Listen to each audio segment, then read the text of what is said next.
श्री स्वामी समर्थ. नमस्कार बालमित्रांनो.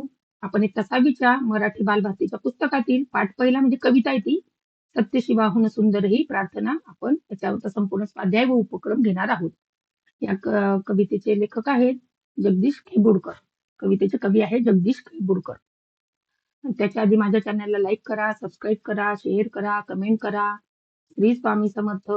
आणि याच्या खाली प्रश्न उत्तर दिलेले नाही. मी तयार करून तुम्हाला त्याचे प्रश्न उत्तरे, छोटे छोटे प्रश्न, मोठे प्रश्न सुद्धा सांगणार आहे. तरी सुद्धा पुढे पूर्ण व्हिडिओ बघा. चला करूया सुरुवात. पान क्रमांक 2 वर समानार्थी शब्द, पान क्रमांक 2 वरती समानार्थी शब्द घेऊया. पहिला आहे ज्ञान. ज्ञानला समानार्थी शब्द आहे विद्या किंवा शहाणपण. दुसरा आहे मंदिर. मंदिरला समानार्थी शब्द आहे देऊळ किंवा देवालय. तिसरा आहे मोती. मोतीला समानार्थी शब्द आहे मौल्यवान रत्न किंवा मुक्ता.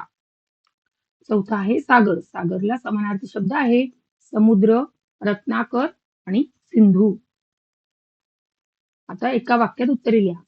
त्याच्यातलं पहिलं आहे ज्ञानाचे मंदिर कसे असते. उत्तर: ज्ञानाचे मंदिर हे सत्य आणि शिवाहून म्हणजे कल्याणाहून अधिक सुंदर असते. कष्टाच्या घामाचे रूपांतर कशात होते. उत्तर: प्रामाणिकपणे केलेल्या कष्टाच्या घामाचे रूपांतर मोत्यांमध्ये म्हणजे यशात होते. अज्ञानी माणसाला काय करायला हवे. उत्तर आहे अज्ञानी माणसाला आपण पढवायला म्हणजे ज्ञान देऊन शहाणे करायला हवे. थोडक्यात उत्तरे लिहा. प्रश्न तिसरा आहे थोडक्यात उत्तरे लिहा. त्याच्यातला प्रश्न आहे ज्ञान दिल्याने ज्ञान वाढते. या ओळीचा अर्थ तुमच्या शब्दात सांगा. उत्तर: ज्ञानाची देवाणघेवाण केल्याने ते कधीही कमी होत नाही. आपण इतरांना जेवढे ज्ञान देऊ तेवढी आपल्या स्वतःच्या ज्ञानात आणि समजण्यात अधिक भर पडते. हा या ओळीचा मुख्य अर्थ आहे. प्रश्न पुढचा आहे शाळेला ज्ञानाचे मंदिर का म्हटले आहे.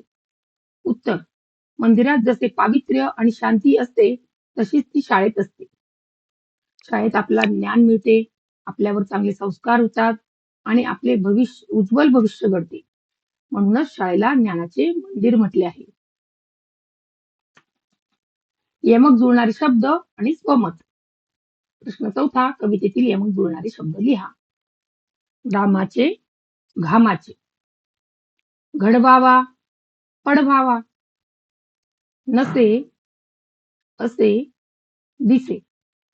प्रश्न पाचवा आहे तुम्हाला तुमची शाळा का आवडते ते लिहा. आपल्याला प्रत्येकाला आपली शाळा आवडते, पण ती का आवडते हे तुम्ही तुमच्या शब्दात लिहायचंय. मला का आवडते इथे मी सांगते.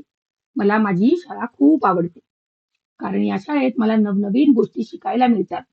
शाळेत माझे अनेक चांगले मित्र आहेत आणि आमचे शिक्षक आम्हाला खूप प्रेमाने व तळमळीने शिकवतात.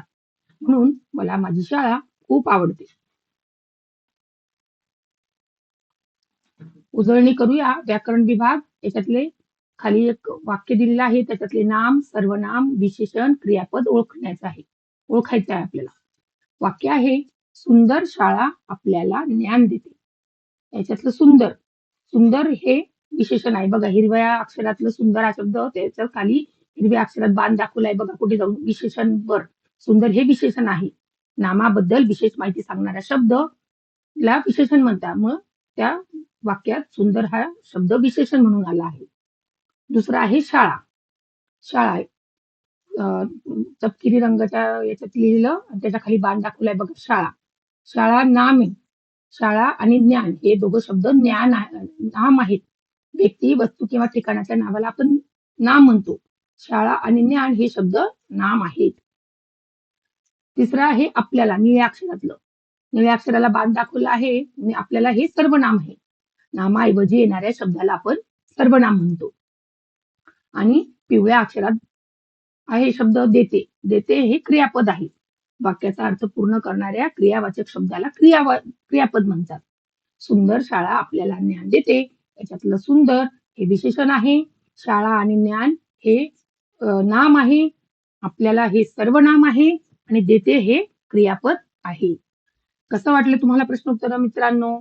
चॅनलला लाईक करा, सबस्क्राईब करा, शेअर करा, कमेंट करा. श्री स्वामी समर्थ.